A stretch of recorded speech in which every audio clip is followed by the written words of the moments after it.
What's going on, YouTube, and welcome to Goal Line Hockey. So the Columbus Blue Jackets making some pretty big changes to their team as we see Brad Larsen, the former head coach of the Blue Jackets, ousted in his job in Columbus. So we'll take a look at that today. So the Columbus Blue Jackets are kind of in a weird spot, right? Last year was a big year for them. They brought in Johnny Hockey Gaudreau. They got some really good prospects down the middle.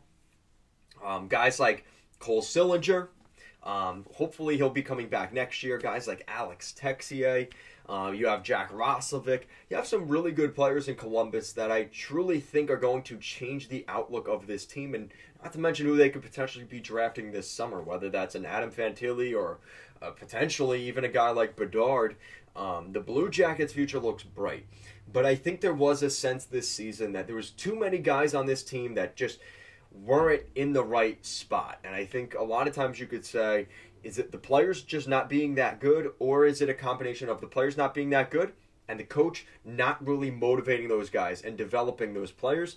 I think that was part of the reason Brad Larsen was let go by Jarmo Kekalainen and the Blue Jackets. So Jarmo Kekalainen said the other day in the aftermath of firing Brad Larsen, he kind of said, listen, we see these guys every day. We're very down to the detail. And unfortunately for Brad Larsen, I just don't think he was able to get enough out of his players. And that was really one of the main reasons that he's no longer there. The Blue Jackets have kind of had a shifting of coaching staff here over the last couple years. Obviously, remember John Tortorella was there a couple years ago. Brad Larsen was promoted from the assistant to the head coach when Torts left. And that's always kind of a difficult dynamic. And I think Brad Larsen was never really able to get that to work with the Blue Jackets.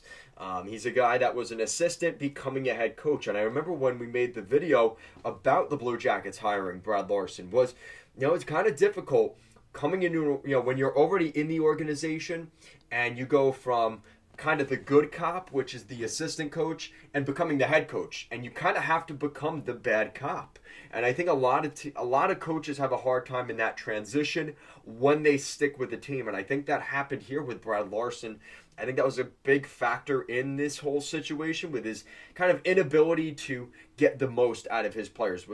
I think that was kind of, the quote-unquote too many passengers. He just wasn't able to motivate these guys. He wasn't able to get them better. They weren't inspired enough. And I think a lot of that was maybe because Brad Larsen already had those built relationships and rapport with these players that it was difficult to become that bad cop as the head coach of this team. Another thing that was, a pretty big point was, the expectations haven't been high enough for the Blue Jackets. You look at the Blue Jackets last year, they were looking at maybe even bringing in a defenseman like Ryan McDonough. They obviously brought in Johnny Gaudreau. So the Blue Jackets have been kind of sniffing around some of the bigger names around the league. So the Blue Jackets are looking to get better. And Jarmo Kekalainen has made that clear. So I think it's important here to remember that this is a team that, as bad as they've been the last couple years, they're starting to expect to go back the other way, start to become a potential contender in the Metropolitan Division, and they haven't been able to do that here over the last couple years. I think that was a pretty big factor in this as well. Young players' development and progress. I think this is kind of what faltered with Dallas Eakins out in Anaheim. Was this team was worse this year than they were last year in terms of standings wise. And I think the perception of that when you're going through a rebuild and you've got some guys already coming into the system, it's a difficult situation. Brad Larsen was a year away from the end of his deal, and I think Columbus said, listen, the inevitable is probably we're going to let him go next year. Let's just get out of the way this year. Let's see who we bring in at the draft. We're going to have hopefully a top 5 pick, at the very least, a top 5 pick for the Blue Jackets, and we could kind of move forward going into this summer. I expect the Blue Jackets to look around the market in terms of defensemen, maybe adding a big defenseman to play with one of their younger prospects in David Jiricek next year.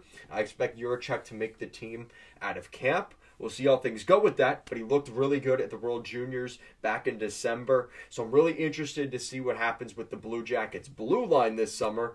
So I think they're going to be a team sniffing out maybe a team maybe in a little bit of cap trouble, a defenseman that might be available, that maybe shouldn't be available. I think Columbus could take a team to the cleaner with a deal like that.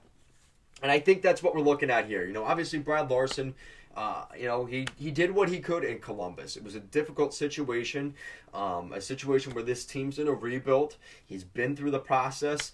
And, it's one of those things where you'd like to see him kind of come out the other side, or at least given more of a leash, considering the team in the standings. Like, he didn't have much of a shot. And I think the fact that he really wasn't in a position to succeed off rip, right? The fact they were going into a rebuild when he came into the team as a head coach, and also the fact that, let's be honest, again, that assistant role going into a head coaching role is very, very difficult. Something that I think is starting to be talked about more. But I think Brad Larsen could find himself behind the bench again very, very soon. Maybe not this year, but I think as soon as next year, he could be another assistant somewhere else, potentially even this coming season.